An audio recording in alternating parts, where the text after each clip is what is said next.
Chapitre 25. Tonneaux. Tonneaux, avez-vous des tonneaux à vendre? Suite du récit du persan. J'ai dit que cette chambre dans laquelle nous nous trouvions, Monsieur le vicomte de Chagny et moi, était régulièrement hexagonale et garnie entièrement de glace. On a vu depuis, notamment dans certaines expositions, de ces sortes de chambres absolument disposées ainsi et appelées maisons des mirages ou palais des illusions. Mais l'invention en revient entièrement à Éric, qui construisit, sous mes yeux, la première salle de ce genre lors des heures roses de Mazanderan. Il suffisait de disposer dans les coins quelques motifs décoratifs, comme une colonne, par exemple, pour avoir instantanément un palais aux 1000 colonnes, car, par l'effet des glaces, la salle réelle s'augmentait de 6 salles hexagonales, dont chacune se multipliait à l'infini. Jadis, pour amuser la petite sultane, il avait ainsi disposé un décor qui devenait le temple innombrable. Mais la petite sultane se fatigua vite d'une aussi enfantine illusion, et alors Éric transforma son invention en chambre des supplices. Au lieu du motif architectural posé dans les coins, il mit au premier tableau un arbre de fer. Pourquoi cet arbre, qui imitait parfaitement la vie avec ses feuilles peintes, était-il en fer? Parce qu'il devait être assez solide pour résister à toutes les attaques du patient que l'on enfermait dans la chambre des supplices. Nous verrons comment, par 2 fois, le décor ainsi obtenu se transformait instantanément en 2 autres décors successifs, grâce à la rotation automatique des tambours qui se trouvaient dans les coins et qui avaient été divisés par tiers, épousant les angles des glaces et supportant chacun un motif décoratif qui apparaissait tour à tour. Les murs de cette étrange salle n'offraient aucune prise aux patients, puisque, en dehors du motif décoratif d'une solidité à toute épreuve, ils étaient uniquement garnis de glace, et de glace assez épaisse pour qu'elles n'eussent rien à redouter de la rage du misérable que l'on jetait là, du reste, les mains et les pieds nus. Aucun meuble. Le plafond était lumineux. Un système ingénieux de chauffage électrique, qui a été imité depuis, permettait d'augmenter la température des murs à volonté et de donner ainsi à la salle l'atmosphère souhaitée.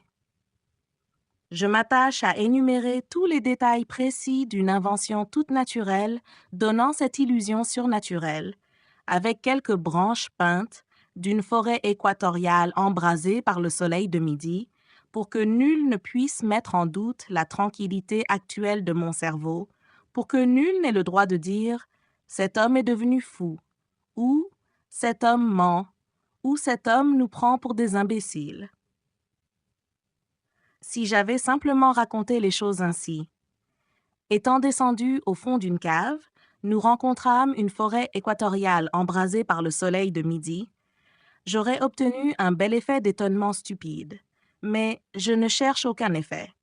Mon but étant, en écrivant ces lignes, de raconter ce qui nous est exactement arrivé à Monsieur le vicomte de Chagny et à moi, au cours d'une aventure terrible qui, un moment, a occupé la justice de ce pays. Je reprends maintenant les faits où je les ai laissés.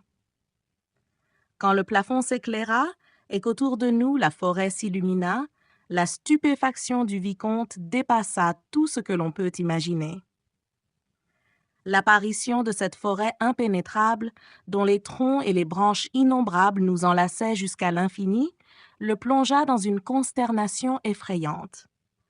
Il se passa les mains sur le front comme pour en chasser une vision de rêve, et ses yeux clignotèrent comme des yeux qui ont peine, au réveil, à reprendre connaissance de la réalité des choses. Un instant, il en oublia d'écouter. J'ai dit que l'apparition de la forêt ne me surprit point. Aussi écoutai-je ce qui se passait dans la salle d'à côté pour nous deux. Enfin, mon attention était spécialement attirée, moins par le décor dont ma pensée se débarrassait, que par la glace elle-même qui le produisait. Cette glace, par endroits, était brisée. Oui, elle avait des éraflures. On était parvenu à l'étoiler, malgré sa solidité, et cela me prouvait, à n'en pouvoir douter, que la chambre des supplices dans laquelle nous nous trouvions avait déjà servi. Un malheureux, dont les pieds et les mains étaient moins nus que les condamnés des heures roses de Mazanderan, était certainement tombé dans cette illusion mortelle, et fou de rage, avait heurté ces miroirs qui, malgré leurs blessures légères, n'en avaient pas moins continué à refléter son agonie. Et la branche de l'arbre où il avait terminé son supplice était disposée de telle sorte qu'avant de mourir, il avait pu voir gigoter avec lui, consolation suprême, 1000 pendus. Oui, oui, Joseph Buquet avait passé par là. Allions-nous mourir comme lui? Je ne le pensais pas, car je savais que nous avions quelques heures devant nous et que je pourrais les employer plus utilement que Joseph Buquet n'avait été capable de le faire. N'avais-je pas une connaissance approfondie de la plupart des trucs d'Éric? C'était le cas ou jamais de m'en servir. D'abord, je ne songeais plus du tout à revenir par le passage qui nous avait conduits dans cette chambre maudite. Je ne m'occupais point de la possibilité de refaire jouer la pierre intérieure qui fermait ce passage. La raison en était simple, je n'en avais pas le moyen. Nous avions sauté de trop haut dans la chambre des supplices, et aucun meuble ne nous permettait désormais d'atteindre à ce passage, pas même la branche de l'arbre de fer, pas même les épaules de l'un de nous en guise de marchepied. Il n'y avait plus qu'une issue possible, celle qui ouvrait sur la chambre Louis-Philippe et dans laquelle se trouvaient Éric et Christine Daae. Mais si cette issue était, à l'état ordinaire, une porte du côté de Christine, elle était absolument invisible pour nous. Il fallait donc tenter de l'ouvrir sans même savoir où elle prenait sa place, ce qui n'était point une besogne ordinaire. Quand je fus bien sûr qu'il n'y avait plus aucun espoir pour nous du côté de Christine Daae, quand j'eus entendu le monstre entraîner, ou plutôt traîner la malheureuse jeune fille hors de la chambre Louis-Philippe, pour qu'elle ne dérangeât point notre supplice, je résolus de me mettre tout de suite à la besogne, c'est-à-dire à la recherche du truc de la porte. Mais d'abord, il me fallut calmer M. de Chagny, qui déjà se promenait dans la clairière comme un halluciné, en poussant des clameurs incohérentes. Les bribes de la conversation qu'il avait pu surprendre, malgré son émoi, entre Christine et le monstre, n'avaient point peu contribué à le mettre hors de lui. Si vous ajoutez à cela le coup de la forêt magique et l'ardente chaleur qui commençait à faire ruisseler la sueur sur ses tempes, vous n'aurez point de peine à comprendre que l'humeur de M. de Chagny commençait à subir une certaine exaltation. Malgré toutes mes recommandations, mon compagnon ne montrait plus aucune prudence. Il allait et venait sans raison, se précipitant vers un espace inexistant, croyant entrer dans une allée qui le conduisait à l'horizon et se heurtant le front, après quelques pas, au reflet même de son illusion de forêt. Ce faisant, il criait « Christine! Christine !» Et il agitait son pistolet, appelant encore de toutes ses forces le monstre, défiant en un duel à mort l'ange de la musique. Et il injuriait également sa forêt illusoire. C'était le supplice qui produisait son effet sur un esprit non prévenu. J'essayais autant que possible de le combattre, en raisonnant le plus tranquillement du monde, ce pauvre vicomte, en lui faisant toucher du doigt les glaces et l'arbre de fer, les branches sur les tambours, et en lui expliquant, d'après les lois de l'optique, toute l'imagerie lumineuse dont nous étions enveloppés et dont nous ne pouvions, comme de vulgaires ignorants, être les victimes. Nous sommes dans une chambre, une petite chambre, voilà ce qu'il faut vous répéter sans cesse, et nous sortirons de cette chambre quand nous en aurons trouvé la porte. Eh bien, cherchons-la. Et je lui promis que, s'il me laissait faire, sans m'étourdir de ses cris et de ses promenades de fou, j'aurais trouvé le truc de la porte avant 1 heure. Alors, il s'allongea sur le parquet, comme on fait dans les bois, et déclara qu'il attendrait que j'eusse trouvé la porte de la forêt, puisqu'il n'avait rien de mieux à faire. Et il crut devoir ajouter que de l'endroit où il se trouvait, la vue était splendide. Le supplice, malgré tout ce que j'avais pu dire, agissait. Quant à moi, oubliant la forêt, j'entrepris un panneau de glace et me mis à le tâter en tous sens, y cherchant le point faible, sur lequel il fallait appuyer pour faire tourner les portes suivant le système des portes et trappes pivotantes d'Eric. Quelquefois, ce point faible pouvait être une simple tache sur la glace, grosse comme un petit pois, et sous laquelle se trouvait le ressort à faire jouer. Je cherchais, je tâtais si haut que mes mains pouvaient atteindre. Eric était à peu près de la même taille que moi, et je pensais qu'il n'avait point disposé le ressort plus haut qu'il ne fallait pour sa taille. Ce n'était du reste qu'une hypothèse, mais mon seul espoir. J'avais décidé de faire ainsi sans faiblesse, et minutieusement le tour des 6 panneaux de glace, et ensuite d'examiner également fort attentivement le parquet. En même temps que je tâtais les panneaux avec le plus grand soin, je m'efforçais de ne point perdre une minute, car la chaleur me gagnait de plus en plus, et nous cuisions littéralement dans cette forêt enflammée. Je travaillais ainsi depuis une demi-heure, et j'en avais déjà fini avec 3 panneaux, quand notre mauvais sort voulut que je me retournasse à une sourde exclamation poussée par le vicomte. « J'étouffe, » disait-il. « Toutes ces glaces se renvoient une chaleur infernale. Est-ce que vous allez bientôt trouver votre ressort? Pour peu que vous tardiez, nous allons rôtir ici. » Je ne fus point mécontent de l'entendre parler ainsi. Il n'avait pas dit un mot de la forêt, et j'espérais que la raison de mon compagnon pourrait lutter assez longtemps encore contre le supplice. Mais il ajouta: « Ce qui me console, c'est que le monstre a donné jusqu'à demain soir 11 heures à Christine. Si nous ne pouvons sortir de là et lui porter secours, au moins nous serons morts avant elle. La messe d'Eric pourra servir pour tout le monde. » Et il aspira une bouffée d'air chaud qui le fit presque défaillir. Comme je n'avais point les mêmes désespérées raisons que M. le vicomte de Chagny pour accepter le trépas, je me retournai, après quelques paroles d'encouragement, vers mon panneau, mais j'avais eu tort, en parlant, de faire quelques pas, si bien que dans l'enchevêtrement inouï de la forêt illusoire, je ne retrouvais plus, à coup sûr, mon panneau. Je me voyais obligé de tout recommencer, au hasard. Aussi, je ne pus m'empêcher de manifester ma déconvenue, et le vicomte comprit que tout était à refaire. Cela lui donna un nouveau coup. « Nous ne sortirons jamais de cette forêt, » gémit-il. Et son désespoir ne fit plus que grandir. Et en grandissant, son désespoir lui faisait de plus en plus oublier qu'il n'avait affaire qu'à des glaces, et de plus en plus croire qu'il était aux prises avec une forêt véritable. Moi, je m'étais remis à chercher, à tâter. La fièvre à mon tour me gagnait, car je ne trouvais rien, absolument rien. Dans la chambre à côté, c'était toujours le même silence.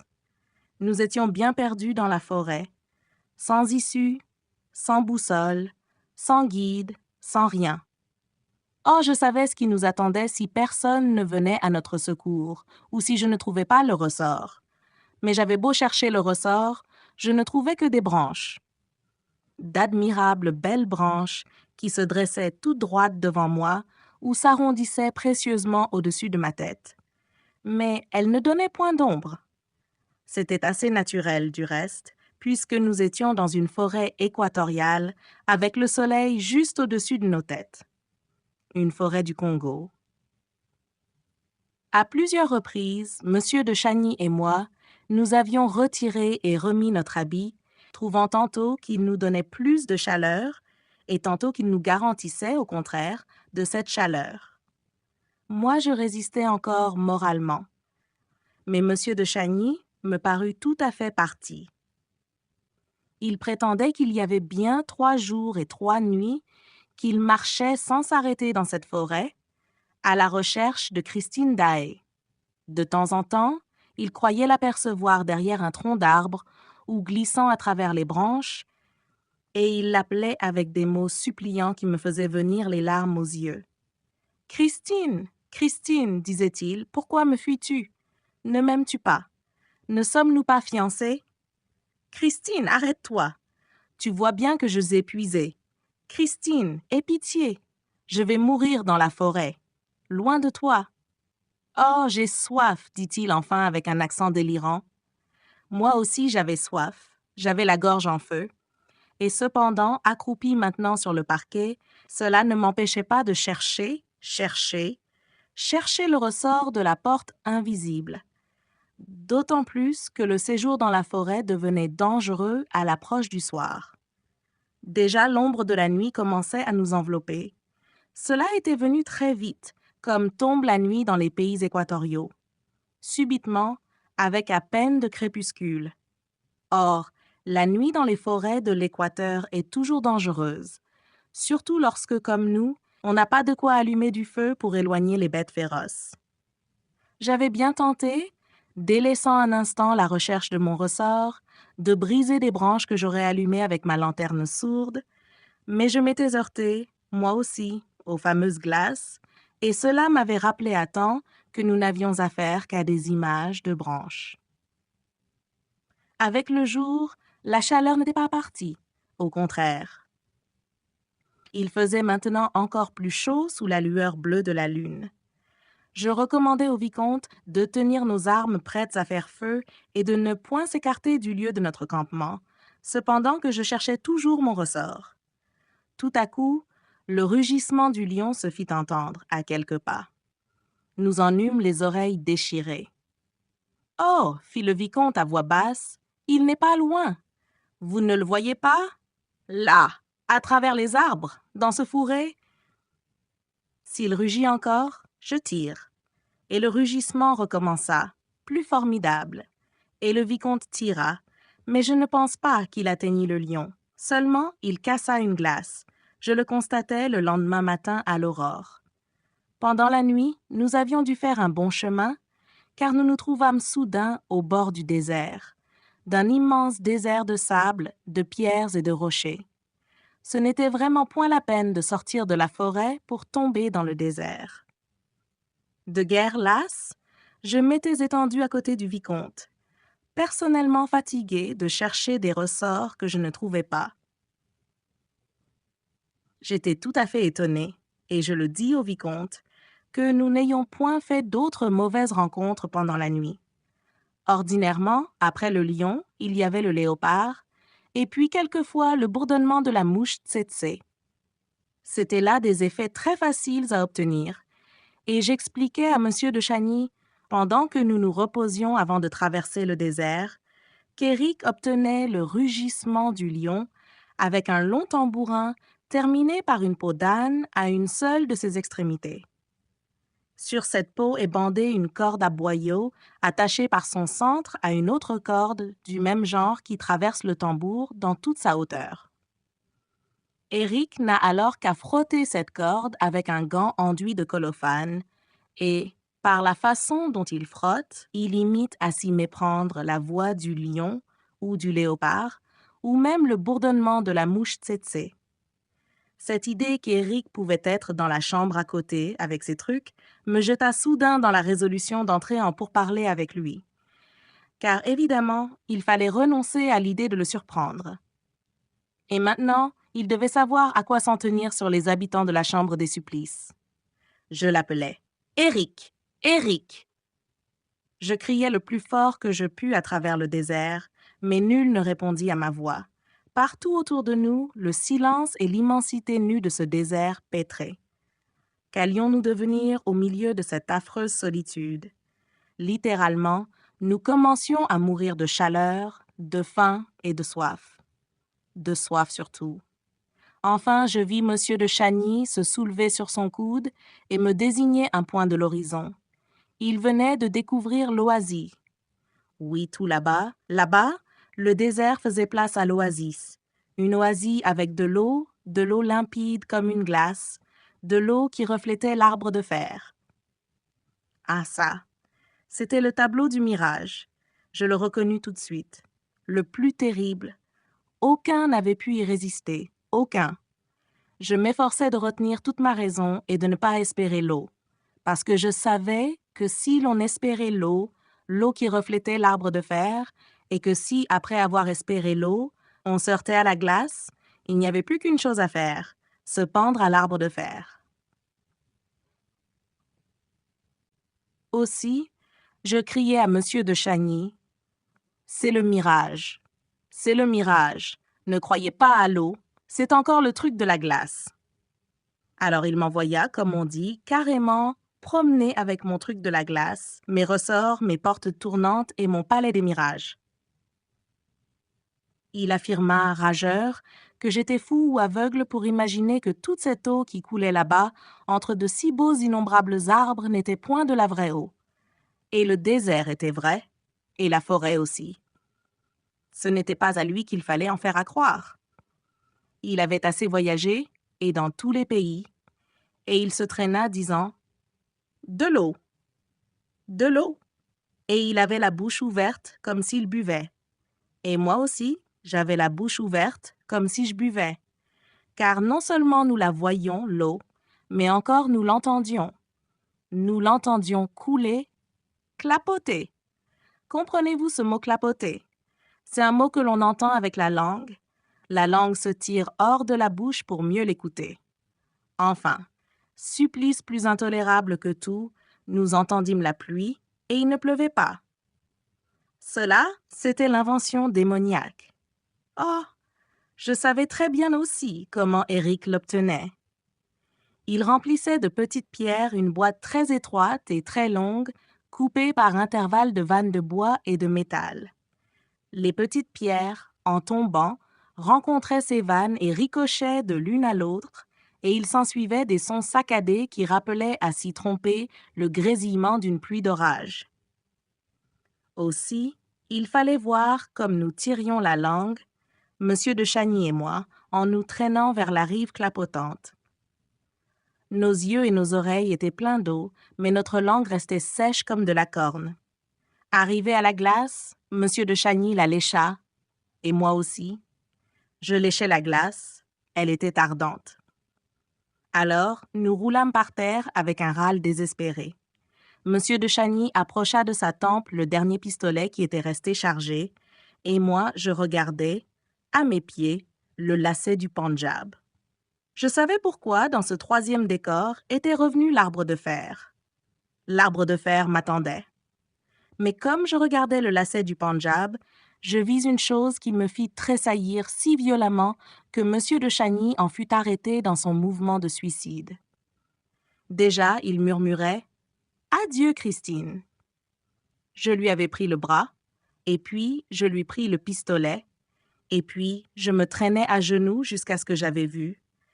Je venais de découvrir, auprès du lacet du Pendjab, dans la rainure du parquet, un clou à tête noire dont je n'ignorais pas l'usage. Enfin, je l'avais trouvé, le ressort qui allait faire jouer la porte, qui allait nous donner la liberté, qui allait nous livrer Éric. Je tâtais le clou, je montrais à M. de Chagny une figure rayonnante. Le clou à tête noire cédait sous ma pression. Et alors, ce ne fut point une porte qui s'ouvrit dans le mur, mais une trappe qui se déclencha dans le plancher. Aussitôt, de ce trou noir, de l'air frais nous arriva. Nous nous penchâmes sur ce carré d'ombre comme sur une source limpide. Le menton dans l'ombre fraîche, nous la buvions. Et nous nous courbions de plus en plus au-dessus de la trappe. Que pouvait-il bien y avoir dans ce trou, dans cette cave qui venait d'ouvrir mystérieusement sa porte dans le plancher? Il y avait peut-être là-dedans de l'eau pour boire. J'allongeai le bras dans les ténèbres et je rencontrai une pierre et puis une autre. Un escalier, un noir escalier qui descendait à la cave. Le vicomte était déjà prêt à se jeter dans le trou. Là-dedans, même si on ne trouvait point d'eau, on pourrait échapper à l'étreinte rayonnante de ces abominables miroirs. Mais j'arrêtai le vicomte, car je craignais un nouveau tour du monstre, et ma lanterne sourde d'allumer, je descendis le premier. L'escalier plongeait dans les ténèbres les plus profondes et tournait sur lui-même. Ah, l'adorable fraîcheur de l'escalier et des ténèbres! Cette fraîcheur devait moins venir du système de ventilation établi nécessairement par Eric que de la fraîcheur même de la terre, qui devait être toute saturée d'eau au niveau où nous nous trouvions.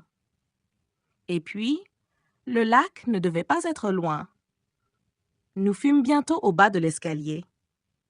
Nos yeux commençaient à se faire à l'ombre, à distinguer autour de nous des formes rondes sur lesquelles je dirigeais le jet lumineux de ma lanterne. Des tonneaux? Nous étions dans la cave d'Éric. C'est là qu'il devait enfermer son vin et peut-être son eau potable. Je savais qu'Éric était très amateur de bons crus. Ah! Il y avait là de quoi boire. Monsieur de Chagny caressait les formes rondes et répétait inlassablement « Des tonneaux! » Des tonneaux. Que de tonneaux? En fait, il y en avait une certaine quantité alignés fort symétriquement sur 2 fils entre lesquels nous nous trouvions. C'étaient de petits tonneaux, et j'imaginais qu'Éric les avait choisis de cette taille pour la facilité du transport dans la maison du lac. Nous les examinions les uns après les autres, cherchant si l'un d'entre eux n'avait point quelque chantepleurs nous indiquant par cela même qu'on y aurait puisé de temps à autre. Mais tous les tonneaux étaient fort hermétiquement clos. Alors, après en avoir soulevé un à demi pour constater qu'il était plein, nous nous mîmes à genoux et, avec la lame d'un petit couteau que j'avais sur moi, je me mis en mesure de faire sauter la bonde. À ce moment, il me sembla entendre, comme venant de très loin, une sorte de chant monotone dont le rythme m'était connu, car je l'avais entendu très souvent dans les rues de Paris. « Tonneaux, tonneaux, avez-vous des tonneaux à vendre? » Ma main en fut immobilisée sur la bonde. Monsieur de Chagny aussi avait entendu. Il me dit « C'est drôle. On dirait que c'est le tonneau qui chante. » Le chant reprit plus lointainement. « Tonneaux, tonneaux, avez-vous des tonneaux à vendre? »« Oh, oh, je vous jure, fit le vicomte, que le chant s'éloigne dans le tonneau. » Nous nous relevâmes et allâmes regarder derrière le tonneau. « C'est dedans, » faisait monsieur de Chagny, « c'est dedans. » Mais nous n'entendions plus rien, et nous en fûmes réduits à accuser le mauvais état, le trouble réel de nos sens. Et nous revînmes à la bonde. Monsieur de Chagny mit ses 2 mains réunies dessous, et d'un dernier effort, je fis sauter la bonde. « Qu'est-ce que c'est que ça? » s'écria tout de suite le vicomte. « Ce n'est pas de l'eau. » Le vicomte avait approché ses 2 mains pleines de ma lanterne. Je me penchai sur les mains du vicomte, et aussitôt je rejetai ma lanterne si brusquement loin de nous qu'elle se brisa et s'éteignit, et se perdit pour nous. Ce que je venais de voir dans les mains de monsieur de Chagny, c'était de la poudre.